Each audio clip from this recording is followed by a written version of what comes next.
अर्जुन एक साधारण सा युवक था जो एक बड़े शहर में अपने जीवन की शुरुआत कर रहा था।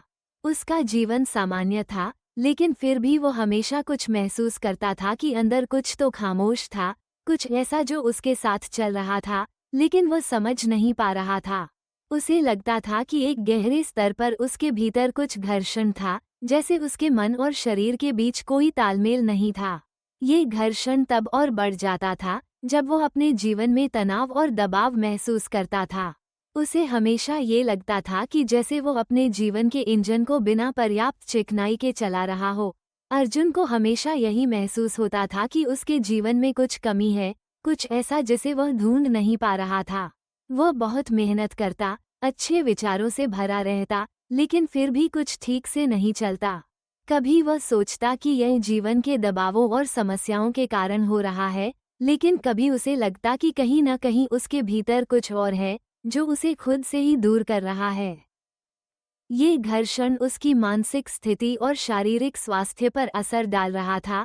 एक दिन अर्जुन को एक योग गुरु से मिलने का अवसर मिला, जिनके बारे में उसने सुना था कि वे न केवल शारीरिक अभ्यास सिखाते हैं, बल्कि मानसिक और आत्मिक संतुलन भी बनाए रखते हैं। गुरु ने उसे बताया कि हर व्यक्ति अपने कर्म के अनुसार जीवन जीता है, लेकिन कभी कभी कर्म और शरीर के बीच तालमेल नहीं बैठ पाता। इसका परिणाम तनाव और घर्षण के रूप में सामने आता है। गुरु ने उसे बताया, जब आपके कर्म आपके भौतिक शरीर के अनुकूल नहीं होते, तो आपको ये घर्षण अनुभव होता है। ये घर्षण जीवन में असंतुलन और तनाव की स्थिति पैदा कर देता है। गुरु ने उसे हठ योग के बारे में बताया, जो शरीर और कर्म को इस तरह से जोड़ता है कि घर्षण खत्म हो जाता है। हठ योग के अभ्यास के बाद अर्जुन को महसूस हुआ, अब वो समझ गया था कि बाहरी जीवन की सुविधाएं और सुख एक गहरी उलझन पैदा कर सकते हैं, अगर वे हमारे कर्मों के अनुरूप न हों।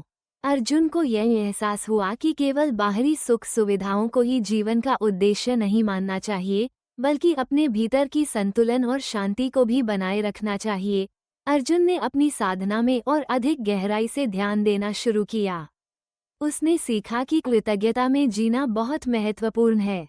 जब हम अपने जीवन की छोटी छोटी चीजों के लिए कृतज्ञ होते हैं, तो हमारी मानसिक स्थिति बेहतर होती है और हम बाहरी दुनिया को भी सही तरीके से देख पाते हैं।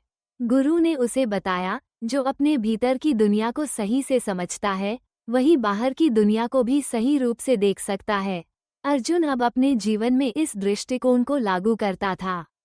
उसने अपने जीवन में हर चीज के प्रति आभार महसूस किया और उसी के साथ योग की साधना को भी अपनी दिनचर्या का हिस्सा बना लिया। समय के साथ अर्जुन ने महसूस किया कि उसकी जीवन शक्ति, उसका आत्मविश्वास और उसकी मानसिक शांति में अद्भुत बदलाव आया है।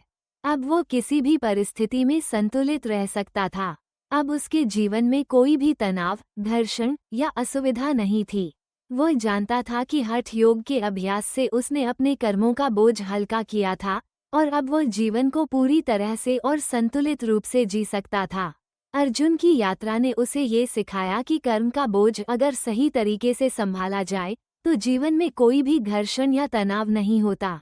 उसे ये भी समझ में आया कि बाहर की दुनिया कभी भी बदल सकती है, लेकिन अगर हम अपनी आंतरिक दुनिया को संतुलित और शुद्ध रखें, तो बाहरी दुनिया भी हमारी इच्छानुसार बदलने लगती है।